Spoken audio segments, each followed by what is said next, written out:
Salut, j'espère que vous allez bien. Alors, dans cette vidéo-ci, je vais vous parler de quelque chose de très important. Et vous savez, mon objectif, c'est pas seulement de venir dire « Oh, il y a tel programme, oh, il y a telle chose, oh, il y a... » Non. C'est aussi de faire ma petite analyse à mon petit niveau, pardon. Parce que ça pourrait vous éviter à tomber dans le même piège que les autres étudiants étrangers. Ça pourrait vous éviter à ne pas faire des dépenses colossales que vous n'avez peut-être pas prévues. Et ainsi, mieux vous préparer déjà à ce qui vous attend ou bien à l'objectif final qui est d'obtenir votre résidence permanente. Si vous êtes tout nouveau, tout nouvelle sur la chaîne, vous savez quoi faire. Abonnez-vous dès maintenant, mettez ça, c'est gratuit et gratifiant. N'oubliez pas de cliquer sur la cloche de notification pour rester informé de toutes nos vidéos. Et pour ceux qui veulent continuer à soutenir la chaîne, vous savez quoi faire. Juste en dessous de la vidéo, vous allez voir l'option merci pour pouvoir soutenir la chaîne. Alors, abonnez-vous tout simplement et on se lance directement dans la vidéo. Vous savez, le Canada a deux langues officielles, l'anglais et le français. On ne met pas beaucoup d'accent dessus. Donc, quand je suis, même moi, par exemple, quand je pars en ligne pour suivre les vidéos, je ne vois pas beaucoup de personnes qui mettent beaucoup d'accent dessus, sauf les centres de langue qui mettent beaucoup d'accent dessus. Et vous devez comprendre que aujourd'hui, les centres de langue, comme l'Alliance française, comme le IELTS pour l'anglais, vous devez comprendre que ces structures-là se font beaucoup d'argent. Vous devez vous poser la question, mais attendez, pourquoi est-ce qu'on a vraiment fait ce test-là? Pourquoi est-ce qu'on a vraiment apprendre ces différentes langues-là?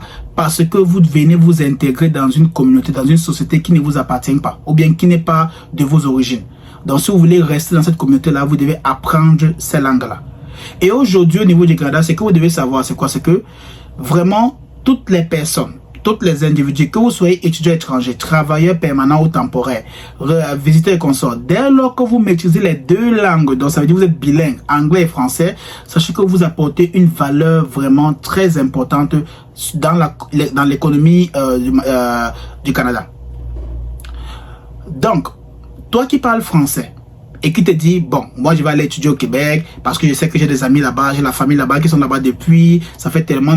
Demandez un peu, si vous avez des amis ou des personnes que vous connaissez par exemple, comme moi je connais des personnes ici là, demandez un peu à vos amis si ils sont toujours par exemple au Canada, combien d'années ça a pris par exemple pour qu'ils obtiennent par exemple leur résidence permanente. C'est une question.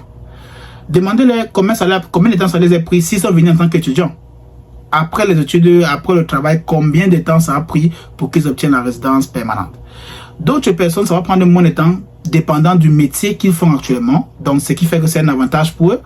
Mais pour d'autres personnes qui savent qu'ils n'ont pas vraiment un très grand avantage concernant le métier, concernant par exemple le niveau d'éducation, alors vous devez au moins faire l'effort de pouvoir vous lancer dans d'autres facteurs qui pourront vous donner plus de points et qui pourront vous mettre en valeur quand vous allez faire une recherche d'emploi.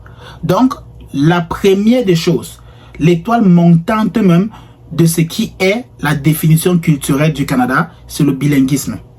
Voilà pourquoi aujourd'hui, ceux-là qui sont bilingues, qui viennent en tant qu'étudiants, en tant que résidents temporaires, c'est-à-dire travailleurs ou bien visiteurs, dès lors qu'ils cherchent l'emploi et que dans leur CV, ils mettent qu'ils sont bilingues, sachez qu'ils ont pratiquement 99,9% de chances d'être recrutés, comparé à une personne qui parle ne serait-ce qu'une seule langue. Pourquoi?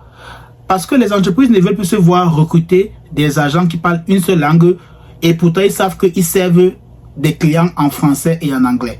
Donc s'ils peuvent te recruter et te payer au même prix qu'ils payent une personne qui parle la langue là pour servir juste un groupe de clients et que toi tu pourras venir servir les deux groupes de clients, alors pourquoi pas? Vous voyez un peu? Pourquoi pas? Beaucoup de gens vont dire que bon, c'est un avantage, c'est un gros avantage, c'est un très gros avantage. Sachez que la grande majorité des francophones qui vivent dans d'autres provinces que le Québec, sachez qu'ils ont appris à parler l'anglais. Et parce qu'ils s'expriment ne serait-ce qu'un peu en anglais, ou bien parce qu'ils ont mis dans les résumés que oui, ils parlent anglais, automatiquement, ils sont vus comme des bilingues.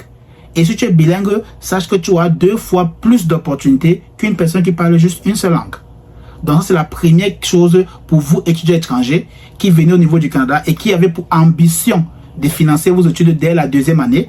Alors, apprenez déjà à parler la 2e langue là. Si vous êtes francophone, apprenez déjà à parler l'anglais. Donc, allez faire les cours d'anglais dans votre pays avant d'entrer au Canada.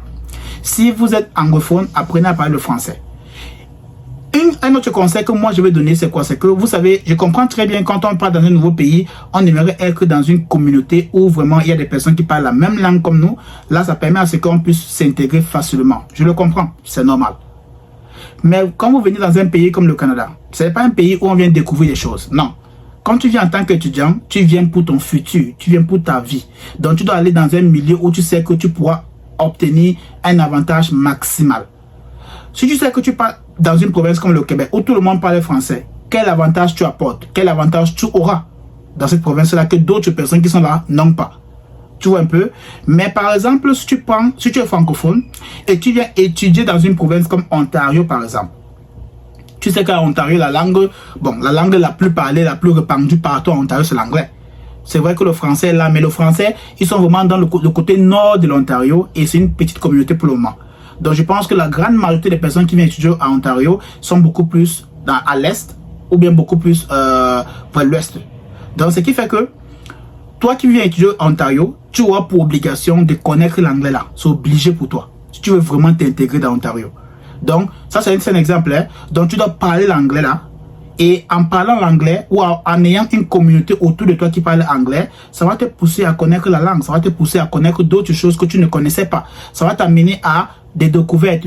Ça, c'est l'une des raisons pourquoi tu es venu au Canada. D'apprendre des choses que tu ne connaissais pas ou bien tu n'avais pas la motivation de faire dans ton pays parce que tout le monde parlait français. Donc, vu que tu vas parler l'anglais, tu pourras maintenant faire un test de langue en anglais pour ta résidence permanente. Tu pourras faire un test de langue en français. Donc, imagine-toi, toi, tu fais un test de langue en français et en anglais et une autre personne fait un test de langue en français. La personne aura seulement des points juste pour le français. La personne n'aura pas de points pour l'anglais.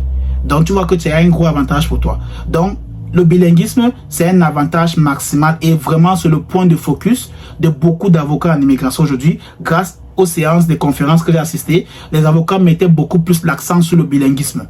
Donc toi qui es bilingue, ou bien toi qui souhaites être bilingue, ou bien toi qui aspires déjà à connaître la deuxième langue là, alors sache que voici l'opportunité pour toi. Si tu as envie d'avoir ta résidence permanente, le plus tôt, comparé à ceux qui sont déjà au Canada depuis pratiquement 3, 4, 5, 6 ans après les études, alors sache que le bilinguisme sera la voie royale pour toi d'obtenir ta résidence permanente. Sinon, dites-moi dans les commentaires qu'est-ce que vous en pensez du bilinguisme au Canada. Dites-moi dans les commentaires si vous avez d'autres options ou bien d'autres astuces que vous avez utilisées par rapport au bilinguisme ou bien par rapport à l'avantage du bilinguisme.